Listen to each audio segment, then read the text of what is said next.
안녕하세요. 사랑하는 성도 여러분들, 주님의 이름으로 여러분들을 문안합니다. 오늘은 하박국 3장 16절부터 19절까지 말씀에 대해 함께 생각해 보도록 하겠습니다. 오늘 이제 하박국 마지막 시간인데요. 그동안 여러 시간에 걸쳐서 선지자 하박국이 하나님 앞에 나아가 던졌던 질문과 그에 대한 하나님의 답변, 그리고 마지막 3장에 이르러서는 숨겨져 있던 하나님의 뜻을 알게 된 하박국이 하나님의 그 기묘하시고 놀라우신 역사에 대해 찬양과 영광을 올려드리는 그런 장면으로 구성이 되어 있습니다. 오늘 본문은 우리가 너무나도 잘 아는 구절들로 이루어져 있습니다. 무화과 나뭇잎이 마르고 포도 열매가 없으며 감람나무 열매 그치고 논밭에 식물이 없어도, 우리가 모두 어려서부터 많이 불러왔던 CCM 중에 가사로 있는 그런 곡이기 때문에 그러하죠. 또 19절에 있는 주 여호와는 나의 힘이시라, 나의 발을 사슴과 같게 하사 나를 나의 높은 곳으로 다니게 하시리라. 이 곡도 또 다른 곡으로 CCM 곡이 있습니다. 그래서 많은 그런 음악가들이 사랑하는 그런 대목이라고 할 수 있겠죠. 가지고 있는 가사의 깊이라든지 또 시적인 표현이라든지 지니고 있는 내용이 너무나도 아름답기 때문에 많은 노래의 가사로 사용되고 있는 그런 구절입니다.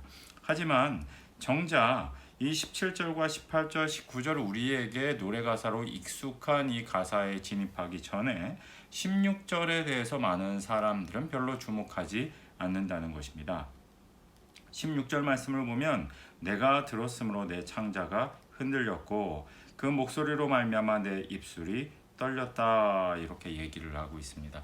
하나님의 뜻을 알게 되고 하나님의 목소리를 듣게 되고 그랬을 때 이 시인은, 하박국은 오히려 마음이 기쁨과 감사만 있었던 것이 아니라 굉장히 두려움과 공포에 사로잡히게 되었다. 왜냐하면 그것은 이스라엘 백성에게든지 또 바벨론에게든지 꼭 좋은 소식만은 아니었기 때문이죠. 물론 대적이었던 바벨론이 하나님의 그 놀라운 권위 아래 무릎을 꿇게 될 것이다 라는 예언적인, 또 예언의 성취적인 약속에 대한 말씀들이 분명히 포함이 되어 있기는 합니다만, 그 이전까지는 포악한 바벨론이라는 그 권세 아래에서, 손 아래에서 이스라엘이 고통을 당해야 할 시간이 있다는 사실을 하박국이 알게 되었기 때문이죠. 그래서 하나님의 그 변함없는 뜻, 또 바꿀 수 없는 뜻, 확정된 뜻, 그 앞에서 하박국은 공포와 두려움을 느낄 수밖에 없었다. 내 창자가 진동이 되었다, 떨렸다 하는 것은 내 내면에 있는 모든 것들이 굉장히 심하게 동요가 일어났다. 두려워서 막 이빨이 덜덜덜 떨리고 손이 부들부들 떨리고 정신을 차릴 수 없고 이런 지경의 시인이 처하게 되었다라는 거예요. 그리고 나서 우리가 잘 아는 구절들이 등장을 하는 겁니다. 무화과 나무가 무성치 못하고 또 포도 열매가 없고 감람나무에 소출이 없고 밭에 먹을 것도 없고 양도 없고 소가 없다. 이 구절은 완전한 절망의 상태를 뜻합니다. 바벨론으로부터 수탈당한 상태를 의미할 수도 있겠는데요. 본문에 등장하고 있는 이 여러 가지 과일이라고 할 수 있겠죠. 무화과 나무, 포도나무, 감람나무, 이런 것들은 식용 작물로 사용될 뿐만 아니라 당시 이스라엘에서는 약용으로 사용하기도 했고 또 제사의 용도로 사용하기도 했던, 생활에 있어서는 이 빠질 수 없는, 이게 없이는 삶을 어떻게 이렇게 생각할 수조차 없는 그런 작물들이었다는 것입니다. 뿐만 아니라 양도 없고 소도 없고 아무것도 없다. 먹을 것이 아무것도 없다. 쌀 한 톨도 없다. 통장 잔고가 아무것도 없다. 이런 의미거든요. 그렇다 하더라도 내가 여호와로 말미암아 즐거워하겠다. 이렇게 얘기를 하고 있습니다. 이거는 근데 제가 이렇게 말씀드리면서 하박국의 교훈을 마무리하고 싶어요. 이게 우리가 노래를 부르면서 쉽게 이렇게 고백하기도 하고 그런 삶, 또 그런 믿음을 가졌으면 좋겠다 이야기하지만 실제로는 굉장히 쉬운 게 아닙니다. 통장에 잔고가 하나도 없는데 여러분들 불안하지 않으신 분들 여러분들 가운데 계십니까? 다음 달에 목돈이 나가야 되는데 지금 없어요. 다음 달에 자동차 보험을 새로 들어야 되는데 한 번에 내려니까 너무 목돈이에요. 근데 염려가 하나도 안 되십니까? 사실 염려가 되거든요. 근데 그거보다도 더 큰 일들이 생겼다고 한번 가정을 해봅시다. 뭐 내가 다니고 있는 뭐 회사가 부도 처리가 된다든지, 내가 지금 하고 있는 어떤 일들이 있는데 거기 전세금을 갑자기 2억 3억을 이렇게 올려달라고 얘기를 한다든지, 거주하고 있는 집이 그렇다든지라고 했을 때, 여러분들 나는 돈이 하나도 없는데 죽어도 돈이 없는데 돈이 필요한 상황이 되면 그때도 이 찬양을 부르면서 돈이 없어도 나는 행복하구나, 이렇게 노래 부르기가 결코 쉽지 않다는 것이죠.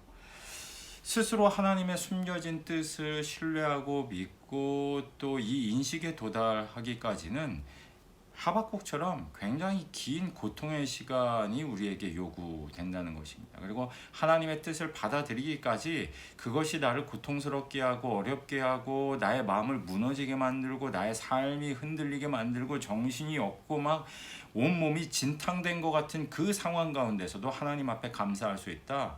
그건 웬만한 신앙으로는 정말 가능하지 않은 일이다, 이렇게 말씀을 드릴 수 있다는 것이죠.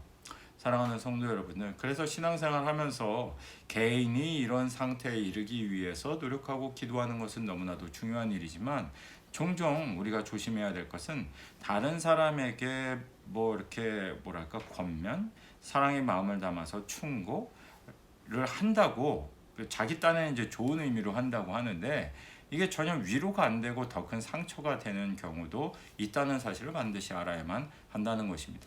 이것은 개인이 자기가 이 고난과 고통과 또 여러 가지 생각들을 통해서 정리해내고 이러한 인식에 도달해야 될 상황인 거지, 주변 사람들이 아유 집사님 뭐 그런 거 갖고 염려해요, 아유 왜 이렇게 믿음이 없어, 하나님이 다 해주시지, 이런 얘기를 너무 쉽게 하시는데, 이런 얘기하면 안 된다는 거예요. 뭐 그 집사님은, 그 권사님은, 그 장로님은 몰라서 염려합니까? 다 아는데도 상황이 너무 어렵기 때문에 마음이 강팍하고 힘들어서 그런 염려를 하는 건데, 옆에서 그저 아이고 힘드시죠, 제가 같이 기도할게요, 이렇게 이야기해 주는 것만으로도 사실 족한 겁니다. 근데 거기서 넘어서 가지고 무슨 자기는 믿음이 대단한 사람인 양 뭐 그런 거 갖고 그러냐, 별거도 아니다, 하나님이 다 해주실 거다, 이렇게 얘기하는 사람 치고 본인에게 문제 생겼을 때 본인이 울지 않는 사람을 제가 본 적이 없습니다. 남들 얘기에는 쉽게 얘기하다가 본인이 그 상황에 닥치게 되면 본인은 더 괴로워하고 더 힘들어하고 뭐 난리가 나요. 대부분의 사람들이 그렇다는 거예요. 자기 일에는 굉장히 이 객관적인 상황보다 더 힘들게 여기고, 다른 사람의 일에 대해서는 객관적인 상황보다 너무 쉽게 얘기하는 경향이 우리 모두에게는 있다는 것이죠. 우리 바라기는, 우리 성도님들께서는 다른 사람의 고통에 대해서는 너무 쉽게 얘기하지 말고, 나의 고통에 대해서는 주님 나도 이런 고백까지 이르기를 원합니다. 주 여호와는 나의 힘이십니다. 나의 발을 사슴과 같게 도와주셔서 높은 곳으로 다닐 수 있는 믿음을 나에게 주십시오. 내 스스로 내가 기도할 수 있는 경지에 여러분들도 도달하게 되기를 간절히 소망합니다. 그래서 성숙한 신앙, 다른 사람에게 함부로 말하지 않는 신앙, 그 신앙을 지닌 저와 사랑하는 모든 성도님들 되시기를 주님의 이름으로 축원드립니다.